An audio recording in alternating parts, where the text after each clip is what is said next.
Huntington Beach leadership needs to do better in 2026. Incompetence has a cost, and Huntington Beach residents are paying it. Governance is measured by results, but the city's leadership has repeatedly failed that standard at a real and measurable cost to taxpayers.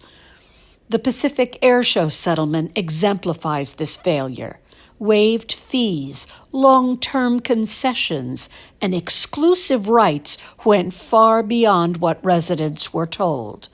The delayed disclosure of the full agreement undermined transparency and demonstrated poor fiscal judgment. This was not an isolated error. It reflects a broader pattern.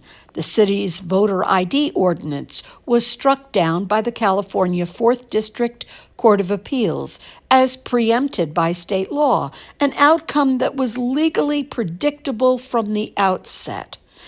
Taxpayers funded this litigation with virtually no chance of success.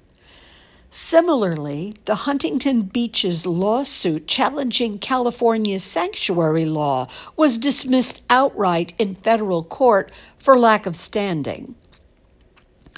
The case failed before reaching the merits, reflecting a fundamental misunderstanding of legal authority. Housing litigation followed the same trajectory.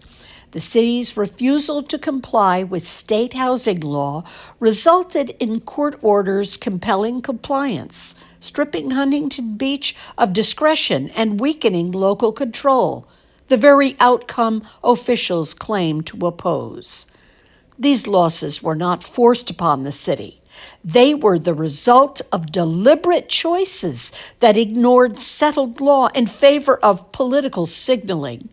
Residents paid the price through legal fees, lost negotiating leverage, depleted reserves, which should be used for balancing the current budget, all diminishing public trust.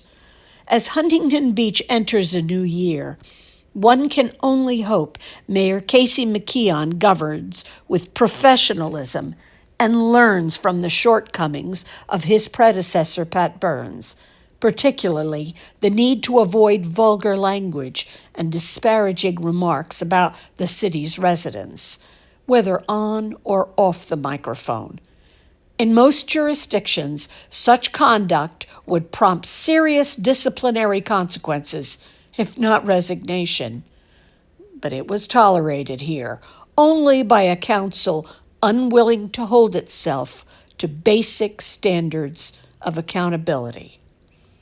Andrew Einhorn, Huntington Beach.